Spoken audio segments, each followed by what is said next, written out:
What's up?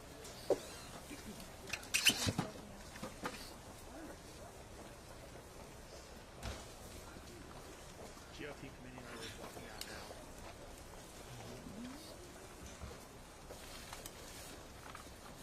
now. All right, well, thank everyone for being here today. Just want to go back on a timeline of how we got here. Several months ago, during a subcommittee hearing of oversight, there was a motion made by Democrat member Summer Lee to subpoena the certain documents. Then the motion was amended by Scott Perry to include subpoenas for various names. I think there were 8 names originally, including Bill and Hillary Clinton. Everyone that was included in that subpoena has already either been interviewed by the Oversight Committee or sent in a statement that they had never met Epstein and had no knowledge of the investigation except the Clintons. We worked for 6 months to get the Clintons to come in, and then they acted like they were going to come in, and then they didn't show up. And obviously we moved to hold the Clintons in contempt. And I think one thing that surprised the Clintons, they assumed the Democrats on the committee would vote in a partisan manner and not vote to hold the Clintons in contempt. And what they learned was a majority of the Democrats on the committee either voted to hold the Clintons in contempt or voted present. And I think that's a statement that this investigation is serious. It is a bipartisan investigation. The American people have a lot of questions. To my knowledge, the Clintons haven't answered very many, if any, questions about their knowledge or involvement with Epstein and Maxwell. Again, no one's accusing at this moment the Clintons of any wrongdoing. They're going to have due process. But we have a lot of questions, and the purpose of the whole investigation is to try to understand many things about Epstein. How did he accumulate so much wealth? How was he able to surround himself with some of the most powerful men in the world?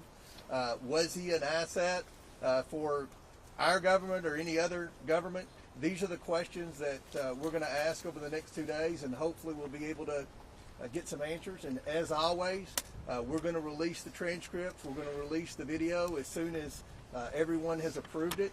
The normal process in a deposition is the attorneys would have the opportunity to review the transcript and review the video to make sure that there are no errors.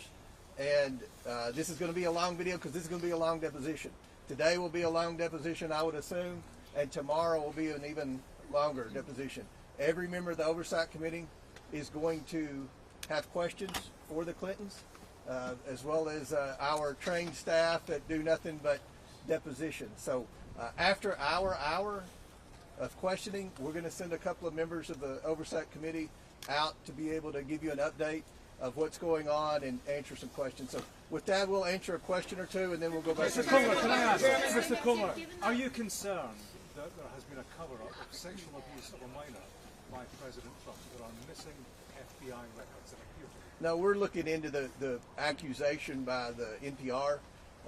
We don't know the answer to that. We know what the administration says. We're still looking to get a definitive answer on that. But look, let's just be realistic here. If you go by a lot of what the Democrats have said, you had Jasmine Crockett accused Lee Zeldin of taking donations from Jeffrey Epstein. It was the wrong Jeffrey Epstein. We've had Ro Khanna sit on the floor and name names of people that he thought were involved in Epstein that weren't even involved. So, sometimes the Democrats on the committee aren't the best investigators. Go ahead, Chad. Yes. Good morning.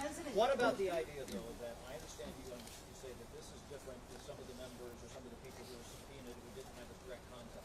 But some folks have said it seems like the Clintons are basically on trial versus people who know more about the, what was going on with Maxwell, what was going on with Epstein, and that this is really kind of dragging them through the mud when there are other witnesses. Let's address that, Chad. The Democrats voted to subpoena the Clintons. The Democrats voted with the Republicans to hold the Clintons in contempt.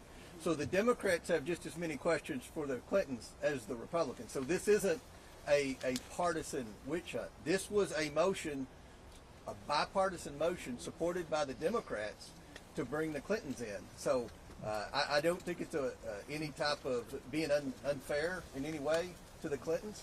They've never answered questions, unlike President Trump, who gets questioned every day by just about every one of you about his knowledge or involvement with Epstein. To my knowledge, the Clintons haven't answered very many questions about it. We'll do one more question. In the spirit of bipartisanship, would you then ask the Commerce Secretary Howard Lutnick to come testify? It seems like he has some information. That's very possible, and I think I think it's a good possibility that his name will arise in some questioning today. It'll maybe. be on my list, and I have an email I printed off for Hillary to ask about Howard Lutnick today. So God's watching. We're asking again, and I want to remind everyone: we've already brought in Alex Acosta and Bill Barr for deposition. That's two Republicans in the Trump administration. So this isn't just about Democrats. This is about anyone that has any knowledge of Epstein, the investigation. I think we all agree the government failed. The government failed the victims. And what our role is, we can't prosecute anyone. But what we have been doing is getting transparency to the American people. We subpoenaed the estate. That had nothing to do with the discharge petition. We subpoenaed the documents for the estate. That's what the victims asked us to do. And what you're seeing is there is accountability finally happening. You've seen at least a dozen very powerful people, men and women, who have already resigned, many in disgrace from their board positions. So we're seeing accountability, but we have a desire to see a lot more accountability. We want to get the answers, and hopefully the next 2 days will be a step in the right direction on our investigation.